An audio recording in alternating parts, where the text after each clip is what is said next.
আচ্ছা দেখ, যে চ্যাপ্টারটা এক্সেমটেড ইনকাম, এই চ্যাপ্টারের এমসিকিউ গুলো একটু ডিসকাশন করছি। বলছে 1 নম্বর বলেছে certain items of income which are not included in a total income. ঠিক আছে, তো বলছে মানে ওরা বলতে যে এমন কিছু ইনকাম আছে, এমন কিছু ইনকাম আছে আমরা ইনকাম করি, এমন কিছু আয় আছে আমরা করি যেই আয়গুলো টোটাল ইনকামের মধ্যে নেওয়া হয় না, সেই আয়গুলোকে কি বলা হয়? করমুক্ত আয়। চ্যাপ্টারের নাম তো করমুক্ত আয়। করমুক্ত আয় কাকে বলে? এমন কিছু ইনকাম আছে যেই ইনকাম গুলো মানে ট্যাক্স, যেই সমস্ত ইনকাম উপর ট্যাক্স দিতে হয় না, কিন্তু করমুক্ত আয় বলে। সে কারেক্ট অ্যান্সার বুঝে গেলি। 2 নম্বর, মিস্টার রঞ্জন বোস রিসিভ করেছে 75,000 টাকা। ঠিক আছে, কি অ্যাওয়ার্ড বলেছে বল?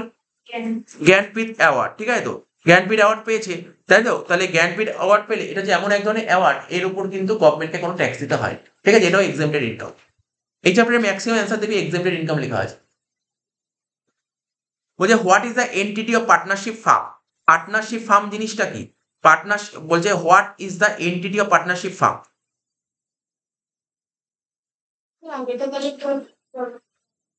করমুক্ত আয়।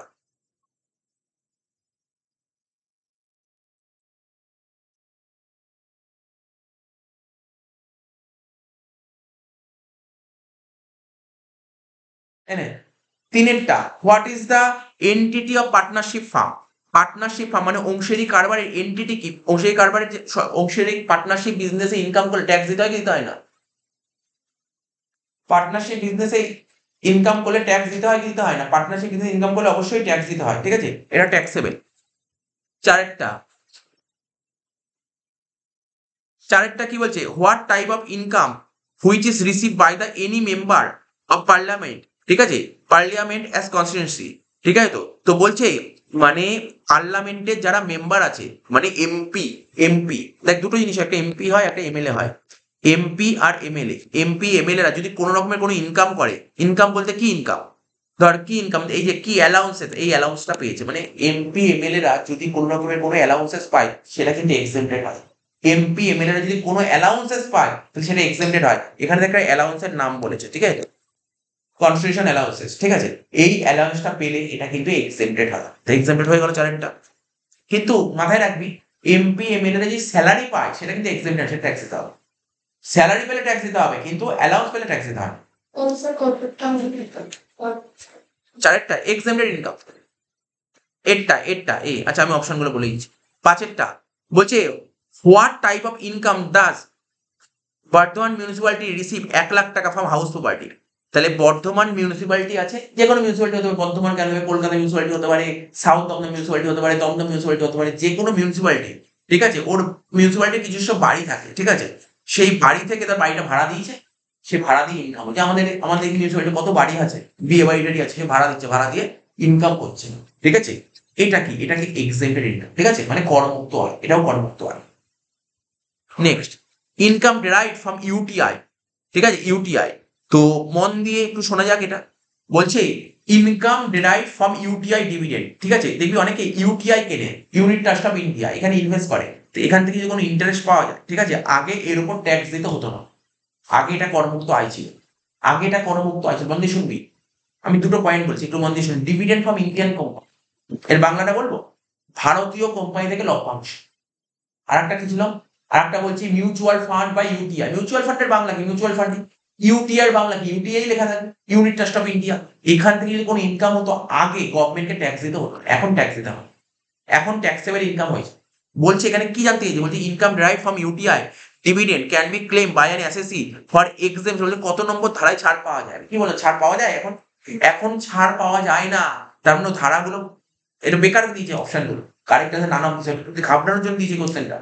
মন দিয়ে শুনবি, আগে dividend from Indian company, UTI, mutual fund, এখান থেকে যা ইনকাম হতো গভর্নমেন্ট ট্যাক্স দিতে হতো, এখন ট্যাক্স নেয়।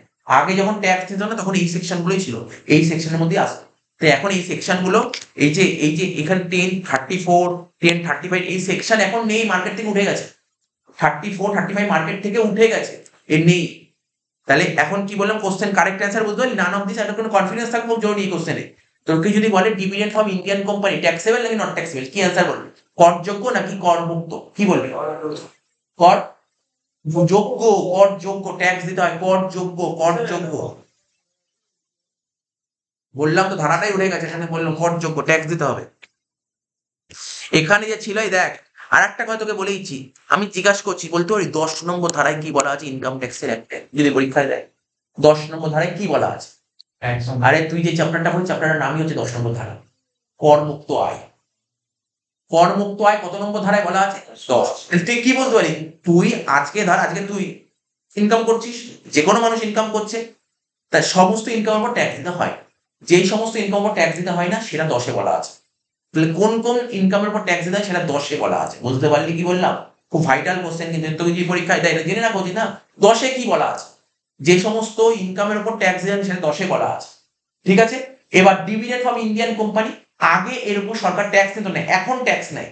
ইউটিআই মিউচুয়াল ফান্ড, আগে ট্যাক্স নিত না, এখন ট্যাক্স নেয়। আমি তোকে বলি যে এই কোশ্চেনটা দেবে, ডিভিডেন্ড ফ্রম ইন্ডিয়ান কোম্পানি দেবে এই কোশ্চেনটা, ও তোকে দেবে এই কোশ্চেনটা, খুব ইম্পর্টেন্ট কোশ্চেন কিন্তু দেবে, মানে এটা খুব জরুরি, কারণ অনেকে এটা ভুল করার সম্ভাবনা থাকে, এটা ভুল করার সম্ভাবনা থাকে। বলছে which of the following income is exempted under section 10(2)। দেখ আমি বলছি, আমি তোকে বলেছিলাম, আমি জানি না মনে আছে কিনা, 10(1) পড়েছিলাম যখন থিওরি পড়েছিলাম। 10 মানে কি, এই মাত্র বললাম 10 মানে কি, করমুক্ত আয়। 1-এ কি বলা ছিল, এগ্রিকালচার ইনকাম, কৃষি আয়, এগ্রিকালচার। স্যার 2-তে কি বলা আছে? 10(2)তে জয়েন্ট হিন্দু ফ্যামিলি, নাম শুনেছিস? ইংলিশে বলে জয়েন্ট হিন্দু ফ্যামিলি, বাংলায় বলে যৌথ হিন্দু পরিবার। যৌথ হিন্দু পরিবারের ফ্যামিলিরা যদি কোনো ইনকাম করে, সেই ইনকামটা কিন্তু 10(2)তে আসে। 10(2)তে আসে। আমি দেখ অপশনই বললাম না, আমি বললাম কি শুধু 10(2), আর কিচ্ছু বললাম না, শুধু 10(2) পড়েছি, আর কিচ্ছু পড়িনি। 10(2)তে কি বলেছে, জয়েন্ট হিন্দু ফ্যামিলি। ঠিক আছে, তাহলে দেখ এখানে অ্যান্সারটা কোনটা হবে, তুই এবিসি আর দেখতেই হবে না, এবিসি হবেই না এখানে, এবিসি হবেই না এখানে। ডিডটা কি হয়েছে, রিসিপ্ট অফ এ, এটা member, receipt of a member from joint income of Hindu undivided family. মানে বুঝতে পারছিস, আজকে ধর বাবা মা ভাই বোন 4 জন মিলে ব্যবসা করে বছর শেষে একটা টাকা লাভ করলো, লাভ করলে তো গভর্নমেন্টকে ট্যাক্স দিয়ে দেবে। ট্যাক্স দেওয়ার পর যে টাকাটা বেঁচে থাকলো, সেই টাকাটা ওরা 4 জন মিলে ভাগ, এই টাকার উপর গভর্নমেন্ট এখন ট্যাক্স দেবে। এটাই বলতে চেয়েছিল, এটাই বলতে চাই, আর কিছু না। ঠিক আছে, তো 7-এরটা। 8-এরটা কি বলছে, বলছে if Dum Dum municipality earn income supply commodity other than water and electricity outside. ঠিক আছে, ও বাইরে থেকে ওয়াটার আর ইলেকট্রিসিটি নিয়ে এসে, বুঝলি, বাইরে থেকে জল আর ইলেকট্রিসিটি, ঠিক আছে, লাইটিং নিয়ে এসে ও সাপ্লাই করছে দমদম মিউনিসিপ্যালিটিকে। এর উপর কি গভর্নমেন্ট ট্যাক্স দেবে? এটা ট্যাক্স দেবে, এটা ট্যাক্স দেবে, এটা ট্যাক্স দেবে, এটা ট্যাক্স, বাইরে থেকে নিয়ে আসছে ট্যাক্স দেবে, এটা ট্যাক্স দেবে। ঠিক আছে, এইগুলো বইতে দেখ, এইগুলো বইতে সব দাগ দেওয়া আছে, এগুলো তোকে না, এগুলো, এই দেখ আমি যেটা পড়ালাম, কোনটা পড়ালাম, আঞ্চলিক কর্তৃপক্ষের আয়, এই এটা দাগ দেওয়া আছে, দেখ এগুলো সব লেখা আছে, শুধু এইটুকু। এই দেখ আঞ্চলিক কর্তৃপক্ষের আয় কি বল, যেসব কোনো আঞ্চলিক কর্তৃপক্ষ যে আয়গুলো করমুক্ত হয়, কোনগুলো করমুক্ত হয়, গৃহ সম্পত্তি খাতে আয়, যেটাই বললাম। আজকে তোর তোর ধর কি বলবো, তুই যেই মিউনিসিপ্যালিটি এরিয়ায় থাকিস, তুই দমদম মিউনিসিপ্যালিটি এরিয়া থাকিস, দমদম মিউনিসিপ্যালিটি একটা বিয়ে বাড়ি আছে, একদম দেখি দমদম মিউনিসিপ্যালিটির বিয়ে বাড়িটা কোথায় বলছি, তোর নরেন্দ্র সিনেমা হল ঠিক সামনেই একটা বিয়ে বাড়ি আছে, পান্থনিবাস, পান্থনিবাস, ওটা কিন্তু মিউনিসিপ্যালিটির বিয়ে বাড়ি। আর একটা আছে, আর একটা হচ্ছে মঙ্গল পান্ডে একটা বিয়ে বাড়িটা আছে না, মঙ্গল পান্ডে, ওটা আমি যতদূর জানি ওটা মিউনিসিপ্যালিটির বিয়ে বাড়ি। আমাদের এখানে তো আমি কয়েকটা নাম বলে দাও, আমাদের এখানে মিউনিসিপ্যালিটির বিয়ে বাড়ি আছে। আমাদের তো আর সাউথ দমদম মিউনিসিপ্যালিটির বিয়ে বাড়ি কোনটা, একটা হচ্ছে পুরাঙ্গন আছে, চকরের মুখে পুরাঙ্গন আছে, এটা মিউনিসিপ্যালিটির বিয়ে বাড়ি। ঠিক আছে, একটা লেক টাউনে আছে মিউনিসিপ্যালিটির বিয়ে বাড়ি, এরকম অনেকগুলো মিউনিসিপ্যালিটির বিয়ে বাড়ি আছে। তাহলে মিউনিসিপ্যালিটি বিয়ে বাড়ি থেকে কামাবে কে, টাকাটা ইনকাম করবে মিউনিসিপ্যালিটি, এর উপর গভর্নমেন্ট ট্যাক্স দিতে হয়। বুঝতে পারলি ভাই, এরকম কোনো বাড়িও থাকতে পারে। আর কি বলেছিল, মূলধনী লাভ, ক্যাপিটাল কে, কোন ট্যাক্স দিতে হবে। ঠিক আছে, অন্যান্য, ওটা ওটা মিউনিসিপ্যালিটির আন্ডারে না, ওটা ওটা কোনো প্রাইভেট। ঠিক আছে, প্রাইভেট। অন্যান্য উৎস থেকে আয়, শুনছিস তো। আর কি বলছে, নিজের স্থানীয় সীমার মধ্যে আয়, আর নিজের স্থানীয় সীমার মধ্যে বা বাইরে থেকে, নিজের স্থানীয় সীমার মধ্যে বা বাইরে থেকে জল ও বিদ্যুৎ সরবরাহ থেকে আয়।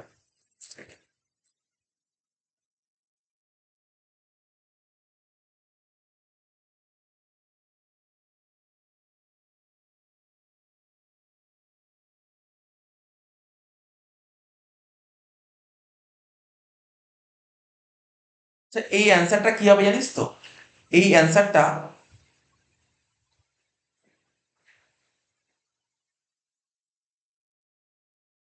এই যে এই অ্যান্সারটা আমি বলে দিচ্ছি, যে অ্যান্সারটা বললাম না, এই যে দমদম মিউনিসিপ্যালিটি আর্ন করেছে, কি আর্ন করেছে?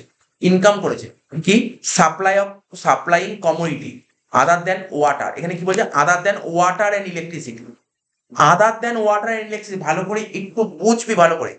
আমি যে এইমাত্র বললাম না, মানে লোকাল অথরিটির কোন কোন আয় করমুক্ত, আমি বললাম কোন কোন আয় করমুক্ত, সেখানে লেখা ছিল যে তোর মিউনিসিপ্যালিটি যদি বাইরে থেকে জল আর ইলেকট্রিসিটি সাপ্লাই করে নিয়ে এসে যদি কাউকে সাপ্লাই করে, এটার উপর কিন্তু ট্যাক্স নেবে, এটা করমুক্ত। কিন্তু ও কিন্তু জল আর ইলেকট্রিসিটি সাপ্লাই করছে না, ও কি supplying commodity other than water and electricity, water আর ইলেকট্রিসিটি ছাড়া বলেছে। ওখানে কি লেখা ছিল? ওয়াটার ইলেকট্রিসিটি লেখা থাকলে করমুক্ত, কিন্তু ওয়াটার ইলেকট্রিসিটির কথা বলেনি। ওয়াটার ইলেকট্রিসিটি ছাড়া অন্য কোনো কমোডিটি, এটার উপর ট্যাক্স নেই। বুঝতে পারলি পয়েন্টটা কি? মানে ভালো করে যদি পড়িস তাহলে বুঝতে পারবি। বুঝতে পারলি এবার কোশ্চেনটা জাস্ট একটু ঘুরিয়ে দিয়েছে। 9টা বলছে any local authority earns income by supplying commodity or services within its own jurisdiction area that income, এইমাত্র বললাম। তার মানে আজকে আমার সাউথ দমদম মিউনিসিপ্যালিটি অন্য কোনো জায়গা থেকে কি নিয়ে আসলো? ইলেকট্রিসিটি নিয়ে আসলো, ওয়াটার নিয়ে এসে সাপ্লাই করে, এটা কর্ম। কিন্তু আগেরটা কি বলেছিল? এটা ছাড়া। 10টা award received for bravery from approve authority by central government. ঠিক আছে তো? আরে দেখ, আমি তোকে বলছি অ্যাওয়ার্ড রিওয়ার্ড এইগুলো কি হয়? যে কোনো অ্যাওয়ার্ড পেলি রিওয়ার্ড পেলি এর উপর গভর্নমেন্ট ট্যাক্স নেবে? কোনোদিন ট্যাক্স নেবে না। ঠিক আছে তো? সেটা ফুললি এক্সেম্পটেড। এ হবে, 10টা এ হবে। 11টা any sum receive by widow. Widow মানে জানিস তো? উইডো মানে কি? বিধবা। বিধবা বিধবা কোনো টাকা পেয়েছে, সম্পূর্ণ করমুক্ত। আমার এখানে এ অপশন দেয়, ফুললি এক্সেম্পটেড, সম্পূর্ণ করমুক্ত হবে। আচ্ছা, আমার এখানে যাই সম্পূর্ণ করমুক্ত আছে। আচ্ছা 11টা বলি বলছে any sum receive by the widow from a life insurance policy taken by her husband often his death. আমরা বিজনেসের পড়ানোর সময় বলছিলাম, ধর কোন মিস্টার রাম, ও ওর নিজের লাইফের উপর এলআইসি করেছে, তাহলে ও মারা যাওয়ার পর ওই পলিসির টাকাটা কে পাবে? ওর বউ পাবে। ওর বউ পাবে তো ওর বউ যে, একটা কথা বলেছি মনে রাখবি, এলআইসি যে এমন একটা টাকা না, এলআইসি থেকে যদি টাকা পাস না, কোনো সরকার কোনো ট্যাক্স নেয় না। এলআইসি থেকে দেখবি অনেকে অনেক টাকা পায়, ম্যাচিওর হয়ে যাওয়ার পর টাকা পায়, বা তার কেউ ধর মারা গেলে তার ফ্যামিলির লোক, মানে কি তার যে নমিনি থাকে সে টাকা পায়। যত টাকা কোনো ট্যাক্স নেই এর উপর। যদি জেনে রাখি এই কোশ্চেন বাদ দে, তুই এমনি বাদ দে, নর্মাল বলছি, যদি বাড়িতে যদি তোর যদি কোনো এলআইসি করা থাকে, তোর নামে হোক বা তোর বাবার নামে বা মার নামে বা কারোর নামে এলআইসি করা থাকে, সেই টাকা যদি ম্যাচিওর হয়, যত টাকা পাবে। ম্যাচিওর হলে এলআইসি অনেক বছর করা থাকলে কম টাকা পাওয়া যায় না, কয়েক লাখ লাখ টাকা পাওয়া যায়। ঠিক আছে? যেমন পলিসি করে কেউ 5 লাখ 6 লাখ বিভিন্ন টাকা পাওয়া যেতে পারে। ঠিক আছে? এই যে এলআইসিটা করলো, এর উপর সরকার যত টাকা পেলি এর উপর সরকার কোনো ট্যাক্স নেয়। কারণ এখানে এইটা জানতে চেয়েছে, হাজবেন্ড মারা গেছে, হাজবেন্ডের নিজের নামে পলিসি করা ছিল, এবার সেই পলিসির টাকাটা কি পাবে? যার নামে নমিনি ছিল ওর বউ, তো বউ বিধবা, এখন বউ পেনশন কি হচ্ছে? এলআইসি টাকাটা পাচ্ছে, সরকার কি ট্যাক্স নেবে? এক্সেম্পটেড। বুঝতে পারলি গল্পটা? বুঝতে পেরেছিস তো? এখানে এটাই বলেছে অ্যান্সার। 11টা হবে এ। 12টা শেয়ার অফ প্রফিট হবে পার্টনারশিপ ফার্ম। একটু বুঝিয়ে দিই, এটা অ্যান্সার বলেছিলাম। 11টা করমুক্ত আয়। দেখ কোনটা অপশন ছিল তো? করমুক্ত আয়। যাই হোক, আমি ইংলিশ আর বাংলায় একটু অপশনগুলো আলাদা করা আছে। ঠিক আছে? করমুক্ত আয়। আচ্ছা আমি তোকে বলছি, আমি জানি না তোদের মনে আছে কিনা, আমি বারবার ক্লাসে বলেছিলাম 10-1 কি ছিল, 10-2 কি ছিল, 10-2 কি ছিল, এগুলো সেকশন গুলো করতে হয়। 10-1 কি বললাম বলতে পারবি? এইমাত্র বললাম কৃষি আয়। 10-2 কি বললাম? Joint Hindu family. 10-2 কি ছিল? আইডিয়া কর না বলার চেষ্টা কর। 10-2 জয়েন্ট হিন্দু ফ্যামিলি। 10-2 10-2 বল, পারবি না, মনে পড়ছে না। অংশীদারি কারবার মনে রাখতে হবে, অংশীদারি কারবার 10-2 এগুলো দেখ এগুলো পড়তে হবে না সেকশন গুলো। আমি কি বলছি, খাতায় এক জায়গায় সেকশন গুলো লিখে সেকশন গুলো পড়। সেকশন কিন্তু ট্যাক্সে দেবে, কিন্তু সেকশন দেবেই তোকে। সেকশন যে কোনো যাবে, সেকশন পড়তে হবে। সেকশন তুই পরীক্ষাতে কিছু পড়ে যা না যা, পরীক্ষাতে সকালে সেকশন গুলো একবার পড়ে যাস ট্যাক্সের। সেকশন গুলো ট্যাক্সের ভেরি ভেরি ইম্পর্টেন্ট সেকশন, কিন্তু বারবার বলছি সেকশন দেবেই। 10-2 কি বলেছে? 10-2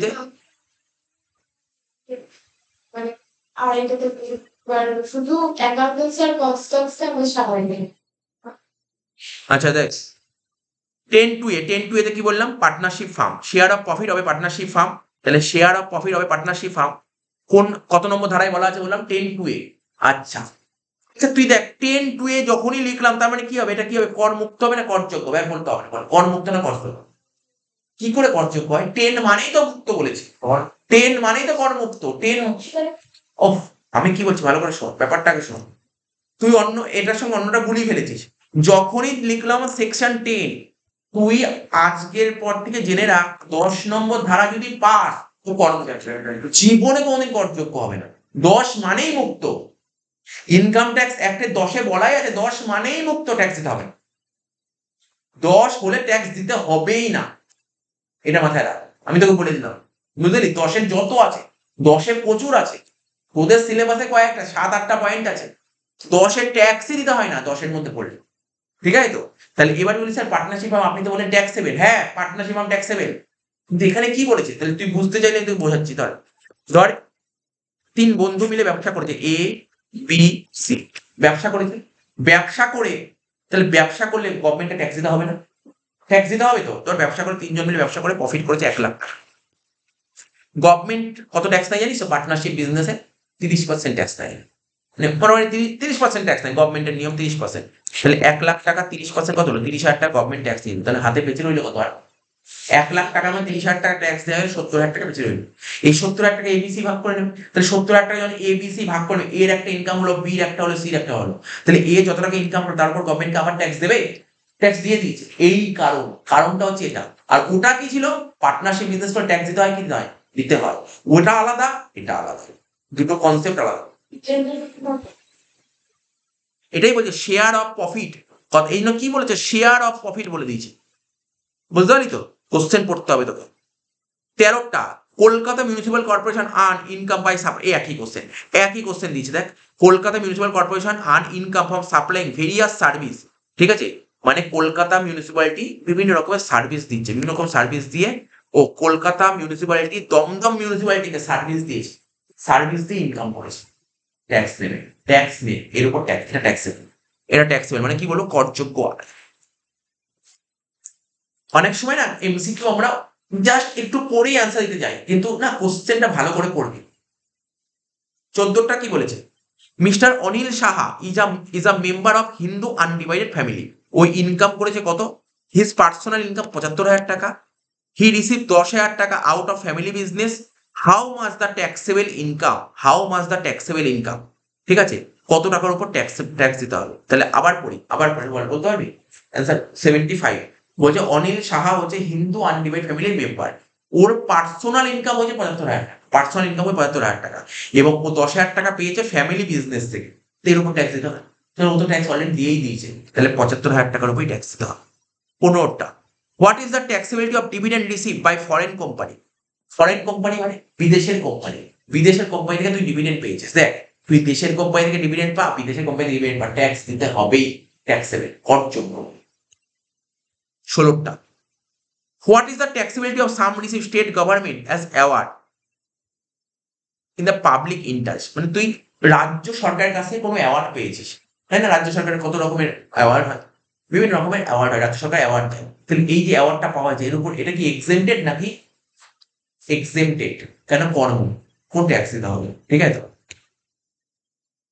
what is the taxability of daily allowances receive by, আমি বলেছি অলরেডি বলে দিয়েছি, অলরেডি আগেই বললাম, শুরুতেই বললাম, এমপি এমএলএ রা যদি কোনো রকমের কোনো অ্যালাউন্সেস পায়, যদি কোনো রকমের অ্যালাউন্সেস পায়, ঠিক আছে, এটা করমুক্ত, এটা করমুক্ত, এটা করমুক্ত, এটা করমুক্ত। স্যার কত নম্বর ধারায় বলা আছে, কত নম্বর ধারায় দেখ, আমি বলেছি 10 তো বলতে পারি, করমুক্ত মানে 10, 10-এর 17, তাহলে কি কি সেকশন তোকে এখনো পর্যন্ত পড়ালাম, 10-এর 1 বললাম, 10-এর 2 বললাম, 2A বললাম, 17 বললাম, 4টে সেকশন পড়ে। Dividend earn from foreign company, ওই দেখ রিপিটেড কোশ্চেন, তুই বিদেশের কোম্পানি থেকে ডিভিডেন্ড পাচ্ছিস, ট্যাক্স দিতে হবে কি দিতে হবে না, দিতে হবে। 19টা, in which section of income tax act the certain items of income do not form of total income, কি সুন্দর কোশ্চেন বলেছে। আজকে ধর আমি অনেক জায়গা থেকে ইনকাম করছি, এমন কিছু কিছু জায়গা থেকে ইনকাম করছি, গভর্নমেন্ট তার উপর ট্যাক্স দেবে না, সেটা কত নম্বর ধারায় বলা আছে, অলরেডি 5 থেকে 6 বার এই ধারাটার কথা বললাম। 10, আমি অনেক জায়গা থেকে ইনকাম করছি, তার মধ্যে গভর্নমেন্ট বলেছে তুমি এই এই জায়গা থেকে ইনকাম করো, আমি তোমার থেকে ট্যাক্স নেবো, 10 নম্বর ধারায় বলা আছে, এটাই তো এক্সেমটেড ইনকাম। 20টা, how much income exempted under section 10 of Income Tax Act when compute the taxable income of an assessee fully exempted মানে বলতে চাইছে how much income is accepted মানে কত টাকায় তুই ছাড় পাবি আন্ডার সেকশন 10 এ তুই কত টাকা ছাড় পাবি যে তুই ইনকাম করলি ট্যাক্সেবল ইনকাম থেকে এটা পুরোপুরি এক্সেপ্ট আন্ডার সেকশন 10 এ যা ইনকাম থেকে পুরোপুরি এক্সেপ্ট পুরোটা ছাড় পাওয়া যায় who is liable to pay tax of income of the Hindu undivided family ঠিক আছে তো বলছে who is liable to pay tax কে ট্যাক্স দিতে বাধ্য কে ট্যাক্স দিতে বাধ্য বুঝলি ট্যাক্স কে পেমেন্ট করবে হিন্দু আনডিভাইড ফ্যামিলি যদি ইনকাম করে শুনছিস তো হিন্দু আনডিভাইড ফ্যামিলি যদি কোনো ইনকাম করে ট্যাক্সটা কে দেবে হিন্দু আনডিভাইড ফ্যামিলি মেম্বাররা না মেম্বাররা ট্যাক্স দেবে না হিন্দু আনডিভাইড ফ্যামিলি ট্যাক্স দেবে এবার বলছে তার পার্টনারশিপ ফার্ম ধর কোনো বিজনেস করলো ট্যাক্সটা কে দেবে ফার্ম ট্যাক্স দেবে পার্টনার ট্যাক্স দেবে বুঝতে পারি তাহলে এখানে অ্যান্সারটা কি বলেছে Hindu undivided family is liable to pay tax its own name নিজের নামে কিন্তু আনডিভাইডেড ফ্যামিলি তো কর দেয় না না না না নিজের নামে কোনো যে ওরা যে মেম্বাররা আলাদা ট্যাক্স দেয় না ফ্যামিলিটা দেয় তারা বলছে কি 22 mister A mister B mister C এবার পার্টনারশিপ দিয়ে দিচ্ছে এটা পার্টনারশিপ দিয়েছে দেখ পর ভালো করে মিস্টার এ বি সি তিনজন পার্টনারশিপ বিজনেসে they receive 30,000 per annum each firm remuneration প্রত্যেকে 30,000 টাকা করে স্যালারি পাচ্ছে প্রত্যেকে 30,000 টাকা করে স্যালারি পাচ্ছে ইচ পার্টনার রিসিভ 2,000 টাকা ইন্টারেস্ট অন ক্যাপিটাল প্রত্যেকে 2,000 টাকা করে ইন্টারেস্ট পাচ্ছে all the partners record 5,000 dividend from farm প্রতিটা পার্টনার ঠিক আছে 5,000 টাকা করে ডিভিডেন্ড পাচ্ছে হাউ মাচ গ্রস টোটাল আমি তোকে বলছি আমি জানি না কতটা বুঝতে পারছিস তিনজন পার্টনার বল তিনজন মানে এ বি সি তিনজন মিলে বিজনেস করছে বিজনেস করলে কি পায় আমি তোকে বলছি শোন মানে এটা তোরা পার্টনারশিপ বিজনেসের সেকেন্ড চ্যাপ্টার পড়েছিলি পার্টনারশিপ বিজনেস থেকে পার্টনাররা কি পায় বিজনেস এসে কথা বলছি পার্টনারশিপ বিজনেস থেকে পার্টনাররা কি পায় জানিস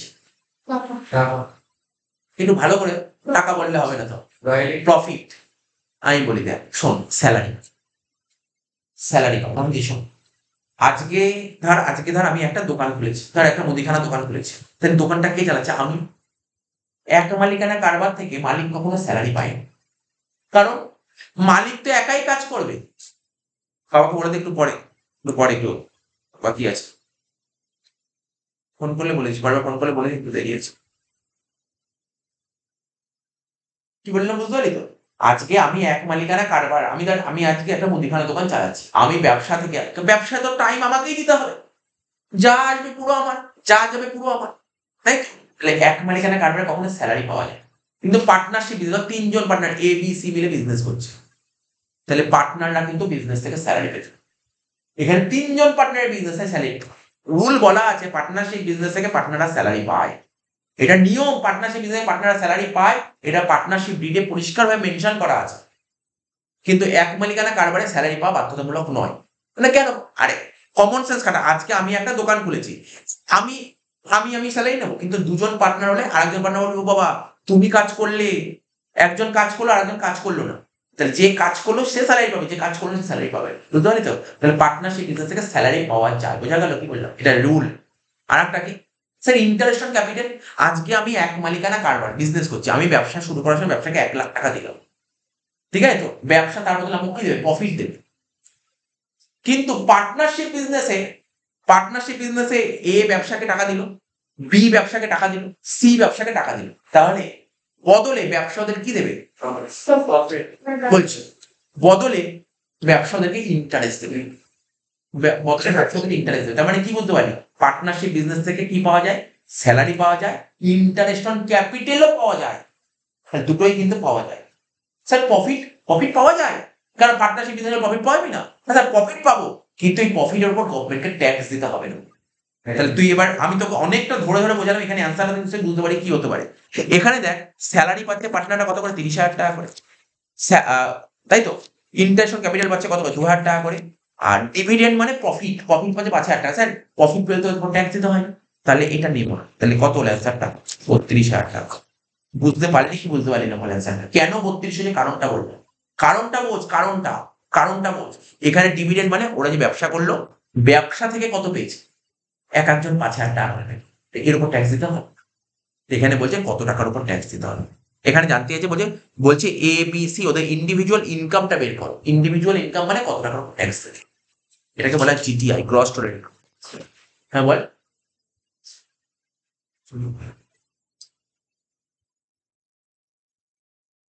23 বলছে sum received under life insurance policy. আবার দেখ এলআইসি, আমরা যে এলআইসি থেকে ম্যাচিওর হয় না, এলআইসি থেকে ম্যাচিওর হয় টাকা, এলআইসি থেকে টাকাটা ম্যাচিওর হয়, টাকাটা পাওয়া যায়, এটা কোন সেকশনে বলা আছে? আমি কি বললাম, এলআইসি থেকে টাকা ম্যাচিওর হলে উপর কি গভর্নমেন্ট ট্যাক্স নেবে? না। তাহলে 10 তো আসবে, আন্ডার সেকশন 10 তো আসবে, কিন্তু 10D 10তে বলা আছে, এই 10তে বলা আছে। দেখ তুই দেখ নিজে পড়েই বুঝতে, স্যার 10-2 তে আপনি বললেন জয়েন্ট হিন্দু ফ্যামিলি, 10-2 তে আপনি বললেন পার্টনারশিপ, আর 10-17 বললেন এমপি এমএলএ অ্যালাউন্সেস, তাহলে এটা কি হলো? 10 অ্যাকর্ডিং টু সেকশন 10-17। আর পড়বো না, তুই না পড়েই বল 10-17 কি বললাম? এমপি এমএলএ অ্যালাউন্সেস, ঠিক আছে তো? এখানে তাই লিখেছে অ্যাকর্ডিং টু 10-17 ইনকাম ট্যাক্স অ্যাক্টে কি বলা আছে? Daily allowances of MP MLA. এই যে দাঁড়, আমি তোকে বলছি, এমপি নাম শুনিস তো, যারা এমপি হয় বা এমএলএ হয়, যারা এমপি হয় তারা সংসদ ভবনে যায়, পার্লামেন্টে যায়, তাই তো? পার্লামেন্টে ওরা যে প্রতিদিন অ্যাটেন্ড থাকে না, তার জন্য ওরা একটা অ্যালাউন্সেস পায়। আর যারা এমএলএ হয়, এমএলএ মানে কি বিধানসভায় যে সংসদ ভবন আছে ওখানে ওরা যায়, প্রতিদিন যায়, তার জন্য ওরা একটা অ্যালাউন্সেস পায়, ডেইলি অ্যালাউন্সেস, ঠিক আছে? এর উপর গভর্নমেন্ট ট্যাক্স নেয়।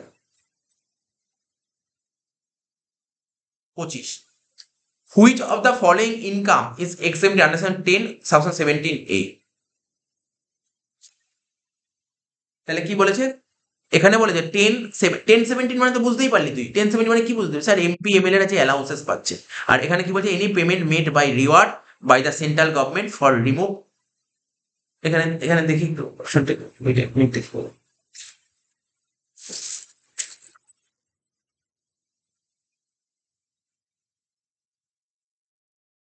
আচ্ছা 10-17 এতে কি বলা আছে জানিস তো? 10-17 এতে দেখবি আমাদের দেশে অনেকেই নিরক্ষর, এখনো তো দেশে অনেক নিরক্ষর আছে। এই নিরক্ষরতা দূর করার জন্য সেন্ট্রাল গভর্নমেন্ট থেকে না কিছু রিওয়ার্ডের ব্যবস্থা করেছে। এটা কোথায় বলে? 10-17 এতে বলা আছে। কি বললাম? 10-17 এতে কি বলা আছে? আমার দেশে এখনো পর্যন্ত অনেকেই নিরক্ষর আছে, এই নিরক্ষরতা দূর করার জন্য সরকার কিছু রিওয়ার্ডের ব্যবস্থা করেছে। এটা 10-17 এতে বলা আছে, ঠিক আছে তো? এই মুখে কথাগুলো বলছি, এগুলো শুনলেই হবে, সেকশন গুলো না খুব জোর দিবি, সেকশনে জোর দিবি। 26 Arun Roy is an employee research institute, ঠিক আছে? অরুণ রয় একটা এমপ্লয়ি, রিসার্চ করে। হিজ মান্থলি স্যালারি, তার মাসে স্যালারি পায় কত করে? 50,000 টাকা করে। হি রিসিভ 40,000 টাকা কি পাচ্ছে? জগদীশ চন্দ্র বসু অ্যাওয়ার্ড পাচ্ছে। তাহলে এই যে অ্যাওয়ার্ডটা পায়, জগদীশ চন্দ্র বসু অ্যাওয়ার্ড পাচ্ছে,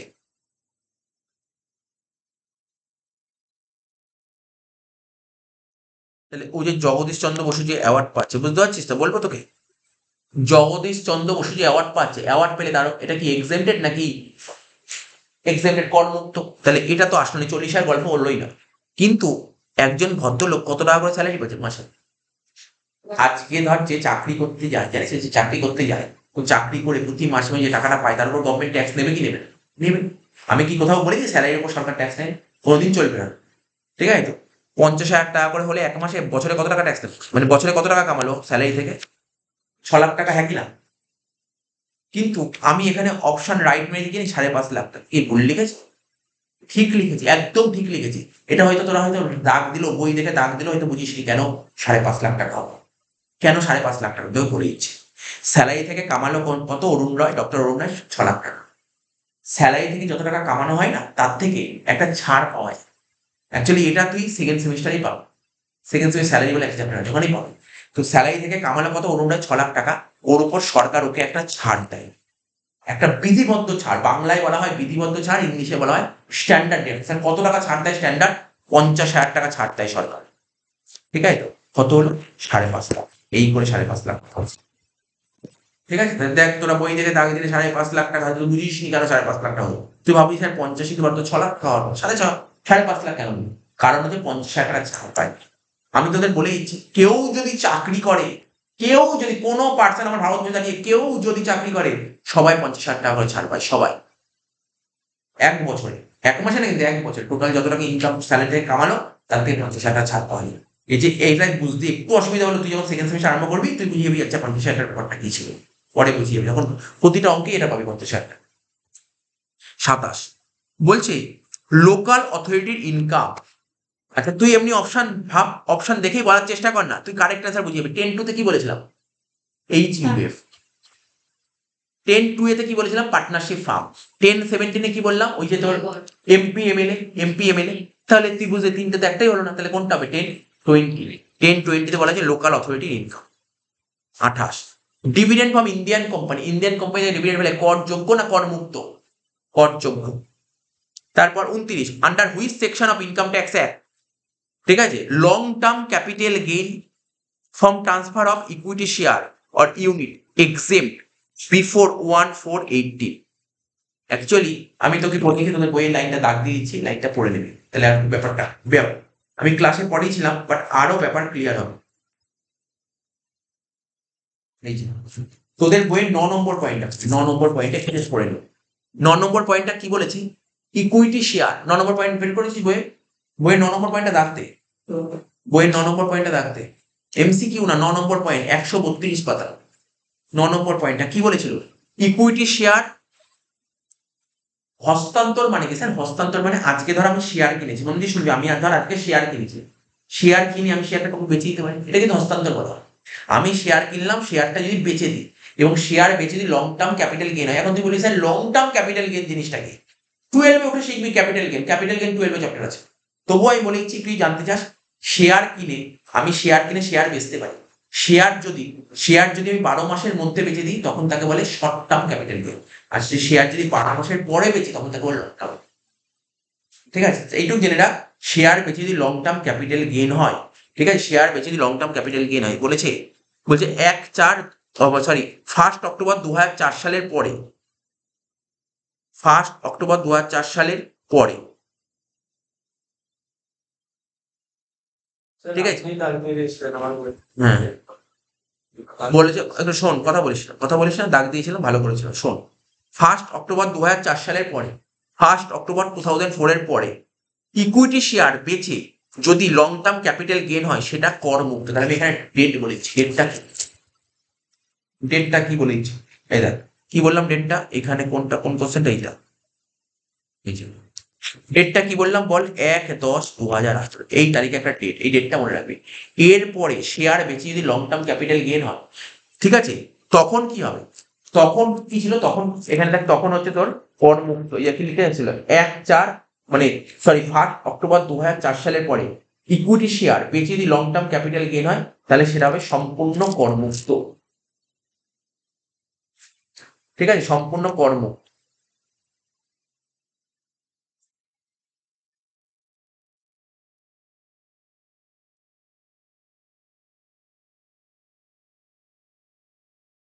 তাহলে কি বললাম এখানে? এখানে বলেছে লং টার্ম, এখানে বলেছে লং টার্ম ক্যাপিটাল গেইন, এই যে এখানে বলেছিল আন্ডার হুইচ সেকশন, ঠিক আছে, অফ ইনকাম ট্যাক্স অ্যাক্ট, কত নম্বর ধারায় এই কথাটা বলেছিল? ইনকাম ট্যাক্স অ্যাক্টের কত নম্বর ধারায় বলা হয়েছে যে আমি শেয়ার বেচে লং টার্ম ক্যাপিটাল গেইন হচ্ছে 1/4/18 আগে। এটা কি বললাম? 1/10/18 পর, 1/4/18 আগে সেটা ছিল কি? 1038, এই সেকশনে বলা ছিল, এই সেকশনে বলা ছিল। এবার বলেছে পরে একটা long term capital gain from transfer of equity share, ওই একই কথা। ইকুইটি শেয়ার বেচে লং টার্ম ক্যাপিটাল গেইন হয় কবে? সেটা 1/4/18 পরে। সেটা কি? সেটা ফুললি এক্সেম্পটেড ইনকাম। তাহলে আমি তোকে দুটো জিনিস বললাম, 1038, দুটো ডেট, একটা 1/4/18, 1/4/18 আগে, আর একটা 1/4/18 পরে। 1/4/18 আগে হলে 1038, 1/4/18 পরে হলে, ঠিক আছে, তো 1/4/18 হলে ফুললি এক্সেম্পটেড ইনকাম। এই দুটো কোশ্চেন একটু খুব মনোযোগ সহকারে পড়তে হবে। অপশন 29-এর অপশনটা হবে 1038 মানে লাস্টেরটা, আর 30-এর অপশন হবে বিটটা, ফুললি এক্সেম্পটেড ইনকাম। সম্পূর্ণ পর্যক করেছে তো।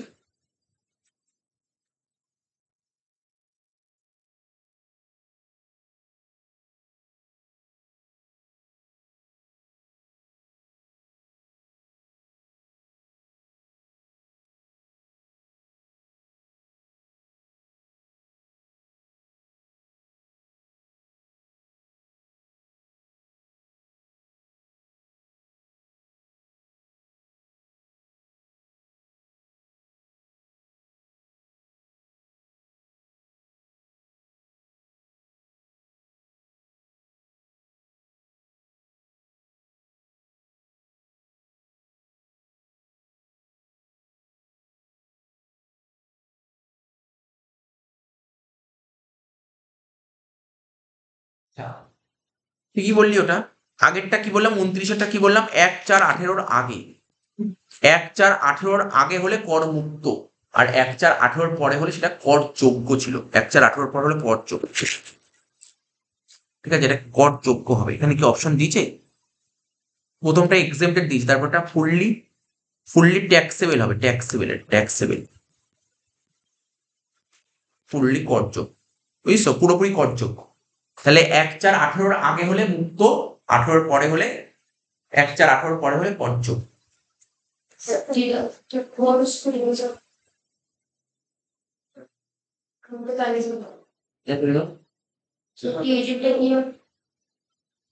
হ্যাঁ বল কতটা? 30টা বি হবে, ফুললি করযোগ্য, মানে পুরোপুরি সম্পূর্ণ করযোগ্য। 31-এরটা কি বলছে? Daily allowances receive by MP. তাহলে এটা তো বললাম, এমপিরা যে ডেলি অ্যালাউন্সেস পায়, এটা কি হয়? এমপিরা যে ডেলি অ্যালাউন্সেস পায় এটা কি বললাম? এই মতো এমপিরা যে অ্যালাউন্সেস পায় এটা কি হয়? করমুক্ত ছিল তো, তাহলে করমুক্ত হবে। কি ছিল বলতো অপশনগুলো এখানে? প্রথম অপশনটা কি ছিল? সম্পূর্ণ করমুক্ত হয়, সম্পূর্ণ করমুক্ত হয়, আংশিক করমুক্ত, আর বাইরে। ফুললি এক্সেম্পটেড তবে কারেক্ট অ্যান্সার। 32 বলছে what is the taxability of salary receive by MLA. এমএলএরা যে স্যালারি পায়, কিছুক্ষণ আগেই বললাম, পুরোপুরি সম্পূর্ণ করযোগ্য, fully taxable. 33 any payment made as a reward in the public interest. এটা আগেও বললাম, ঠিক আছে?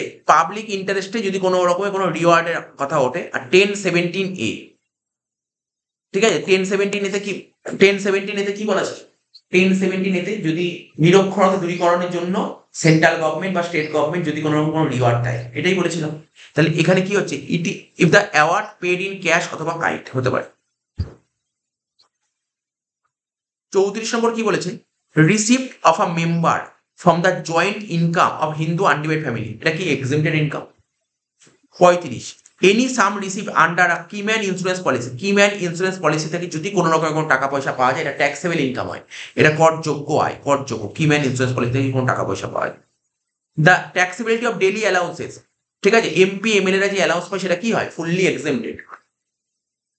তা বলছে income from a foreign company as dividend, ঠিক আছে? Income from a foreign company, বলছে income from a foreign company as dividend is, foreign কোম্পানিতে ডিভিডেন্ড বলে কি হয়? Taxable. 38 dividend receive from Indian company. তো ইন্ডিয়ান কোম্পানি থেকে যদি ডিভিডেন্ড পাওয়া যায়, ইন্ডিয়ান কোম্পানি থেকে ডিভিডেন্ড পাওয়া গেলে এখন তো ট্যাক্স দিতে হয়, বর্তমানে তো ট্যাক্স দিতে হয়, তাহলে লাস্ট অপশনটা হবে at present is fully taxable. It is fully taxable. 39 there is a dash of Hindu undivided family according to income tax act. তো হিন্দু আনডিভাইড ফ্যামিলি কি জানিস? একটা সেপারেট এন্টিটি, ঠিক আছে? পৃথক সত্তা। 40 sum received under life insurance policy. তাহলে LIC থেকে যে টাকাটা পাওয়া যায় ওর উপর ট্যাক্স দিতে হয় না? ট্যাক্স দিতে হয় না, ট্যাক্স ফ্রি ইনকাম। বিটটা হবে করমুক্ত, তাই তো? 41 অ্যাকর্ডিং টু কত নম্বর ধারায় বলা আছে? এটা 10 নম্বর ধারা, মানে বুঝিস এক্সেম্পটেড করমুক্ত আয় কত নম্বর ধারা বলে? 10 নম্বর ধারা। 42 any sum receive by an individual out of the income of the dash or out of the income of the impartible estate, ঠিক আছে তো, ইজ এক্সাম ফ্রম ট্যাক্স। এটা হিন্দু আনডিভাইড ফ্যামিলি হবে। বলছি ইন্ডিভিজুয়াল যদি কোনো সাম পায়, ঠিক আছে, অফ দ্য ইনকাম, যত টাকা ইনকাম হয়েছে সেখানে যদি কোনো একটা পোর্শন পায়, সাম পায়, of the Hindu undivided family. কোন কার? হিন্দু আনডিভাইড ফ্যামিলি, তাই না? এখানে বলছে any sum receive by an individual out of the income of the Hindu undivided family, ঠিক আছে, or out of the income impartible estate মানে অবিভাজ্য সম্পত্তি, ঠিক আছে? সেটা এক্সাম ফ্রম ট্যাক্স হবে, এটা হিন্দু আনডিভাইড ফ্যামিলি। এখানে কিন্তু এটা পার্টনারশিপ ফার্মও অপশন হতে পারতো, কিন্তু ইম্পার্টিবল স্টেটের জন্য কিন্তু পার্টনারশিপ ফার্ম হলো। 43 dash whether in cash or in kind made in public interest are exempted from tax, এটা কি হবে? অ্যাওয়ার্ড হবে। অ্যাওয়ার্ড তুই ক্যাশেও পেতে পারিস, আবার কাইন্ড মানে গুডসও পেতে পারিস, ঠিক আছে? যাই পাস না কেন, গুডস মানে ধর কোনো কিছু গিফট করলো, গিফট অ্যাওয়ার্ড টাকা মানে ক্যাশ টাকা পেলি, চেক পেলি, আর কোনো গিফট করতে পারে, তখন ফোন গিফট করলো, এরকম অনেক কিছু রকম গিফট করে, ঠিক আছে? তো সে ওটাকে বলে হচ্ছে কাইন্ডস বা গুডস। অ্যাওয়ার্ড হবে কারেক্ট অ্যান্সার। ম্যাচ দ্য কলম। বলছে income which do not form part of total income, কোনগুলো টোটাল ইনকামের পার্ট নয়? শেয়ার অফ প্রফিট, ঠিক আছে, ফর্ম অফ পার্টনারশিপ ফার্ম, বলছে share of profit form of partnership farm. তো এটা কোন সেকশনে বলা আছে? 10(2)(a) তে। একেরটা হবে ডি, আর 5টা বাকি আছে, ঠিক আছে তো? Award in cash or in kind made in the public interest by central government or state government, এটা কি হবে? 10(17)(a) তে বলা আছে। দুয়েরটা হচ্ছে A. Income of local authority 10(20), তিনেরটা হচ্ছে B. Sum received under life insurance policy, এটা কি হবে? 10(10)(d), চারেরটা হবে সি। 45, নবীন বাবু is the member of Hindu undivided family, his personal income 40,000 টাকা, হি রিসিভ 5,000 টাকা শেয়ার অফ ফ্যামিলি বিজনেস। তো এটা তো ট্যাক্সেবল হবে না, 5,000 টাকা, 40,000 টাকা ট্যাক্সেবল। তাহলে দেখ কোথায় হবে অপশন। কি বলছে? হাউ মাচ অ্যামাউন্ট, কত টাকা ছাড় পাবে, কত টাকা এক্সেম্ট হবে? এক্সেম্ট হবে এই 5,000 টাকা। তাহলে এই যে সি হবে, একেরটা হবে সি। দুয়েরটা, Ayan Pal is a partner of a partnership firm, Ayan Pal partnership ফার্মের পার্টনার, হি রিসিভ 4,000 টাকা স্যালারি, আর 2,000 টাকা interest on capital, share of profit 6,000 টাকা। তাহলে কত টাকা এক্সেম্ট পাবে? এই প্রফিট 6,000 টাকা এক্সেম্ট আছে 2 নম্বরে। এই যে দুয়েরটা হবে এ। তিনেরটা, শ্যামবাবু রিসিভ 70,000 টাকা ফ্রম লাইফ ইন্স্যুরেন্স পলিসি, শ্যামবাবু এলআইসি থেকে 70,000 টাকা পাচ্ছে, এবং also receive from 2 keyman insurance policy 40,000 30,000। এই কিম্যান ইন্স্যুরেন্স পলিসির টাকা পেলে ট্যাক্স দিতে হয়, কিন্তু 70,000 টাকা কোনো ট্যাক্স দিতে হবে না। তাহলে তিনেরটা হবে B. Subir Roy is the research scholar in Bose institute, is monthly salary 30,000 টাকা করে, হি অলসো রিসিভ 50,000 টাকা জগদীশ চন্দ্র অ্যাওয়ার্ড। তার মানে এই যে 50,000 টাকা অ্যাওয়ার্ড পেলো, এটা এক্সেম্পটেড। তাহলে চারেরটা হয়ে গেল ঠিক, মানে কারেক্ট অ্যান্সার হবে এটার অপশন হবে বি, অপশন হবে বি। 46, বলছে ওই তোর বিবৃতি দিয়েছে, তার পেছনে যুক্তি দিয়েছে। বলছে any sum receive by an individual out of the income of Hindu undivided family shall not be considered part of total income.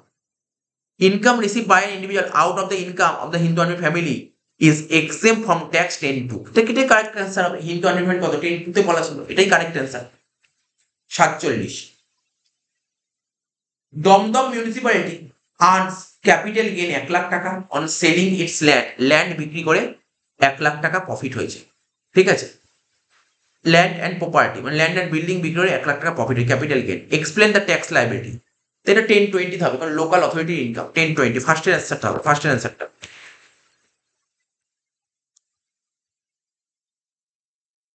48, daily allowances to MP, এমপির যে ডেলি অ্যালাউন্সেস, এটা কি হয়? এটা ফুললি এক্সেম্পটেড, তাই তো? Fully exempted. একেরটা কারেক্ট, বলছে যে একেরটাই তো কারেক্ট, পার্টলি এক্সেম্পট ইনকাম তো কোনো মানেই হয় না, ফুললি এক্সেম্পট, এটা ফুললি এক্সেম্পট হবে। একেরটাই আমার কারেক্ট লাগছে, এই তো এটাই হচ্ছে একেরটাই কারেক্ট। 2 3 4 এটা ভুল। 49, the following award paid in the public interest are exempt from tax, তাহলে এখানে কোনটা হবে? সিভি রমন অ্যাওয়ার্ড, ঠিক আছে, এটা কিন্তু এক্সেম্পট ফ্রম ট্যাক্স। তারপর কি বলছে? স্যার জগদীশ চন্দ্র বোস অ্যাওয়ার্ড, এটাও কারেক্ট, ঠিক আছে, এটা এক্সেম্পটেড। এখানে এক্সেম্পট কোনটা? 1 আর 3, ঠিক আছে, 1 আর 3 কারেক্ট অ্যান্সার, 2 আর 4 ভুল। 50 নম্বর, 50 আর এখানে শেষ। Biswarup babu receive dividend from Indian company 5,000 টাকা, ইন্ডিয়ান কোম্পানি 5,000 টাকা ডিভিডেন্ড পাচ্ছে, and also receive dividend foreign company 2,000 টাকা। তাহলে কত টাকার উপর ট্যাক্স দিতে হবে? 7,000 টাকার উপর ট্যাক্স দিতে হবে। Dividend receive from Indian company exempt from tax, ভুল, একটা ভুল। Dividend receive from Indian company fully taxable, right. Dividend foreign company fully taxable, fully exempted, ভুল। ডিভিডেন্ড কি বলছে? Dividend received for foreign company is fully taxable, right? তাহলে correct answer কোনটা হবে বলে? এখানে বি না। Last, taxability of income from unit 1035, 1035 কি জানিস তো? আমি তোকে বলছি taxability of income of unit under 1035,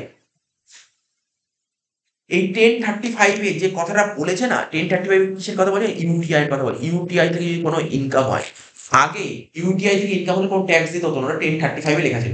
সবচেয়ে বড় কথা আমি তোকে বলি, জানি এখানে কোশ্চেনটা আমার কাছে ভুল লাগছে, কোশ্চেনটা এই 1035 এখন উঠে গেছে মার্কেট, মানে ইনকাম ট্যাক্সের যে আইন ধারা আছে সেখান থেকে 1035 উঠে গেছে, আর নেই। এই 1035 খুঁজলে পাওয়া যাবে না, লেখা আছে দেখবি কি লেখে, this section has been deleted, this section delete হয়ে গেছে, এই সেকশনটাই বন্ধ হয়ে গেছে, এখন সেকশন আর নেই, এই সেকশন নেই। তাই তবু যদি এই কোশ্চেন পরীক্ষায় আসে তখন তোকে অ্যান্সার কি দিতে হবে? বলছে এই সেকশনটা ফুললি এক্সেপ্টেড, ইউটিআই থেকে টাকা পেলে কি করমুক্ত? না স্যার, করমুক্ত নয়। পার্টলি এক্সেপ্টেড, কিছুটা করমুক্ত? না স্যার, কিছুটা করমুক্ত নয়। ফুললি ট্যাক্সেবল, অ্যাকচুয়ালি এটা ফুললি ট্যাক্সেবল তুই লিখতে পারিস, কিন্তু আমি বলছি বেসিক্যালি সেকশনটা উঠে গেছে। তো হয়ে গেল।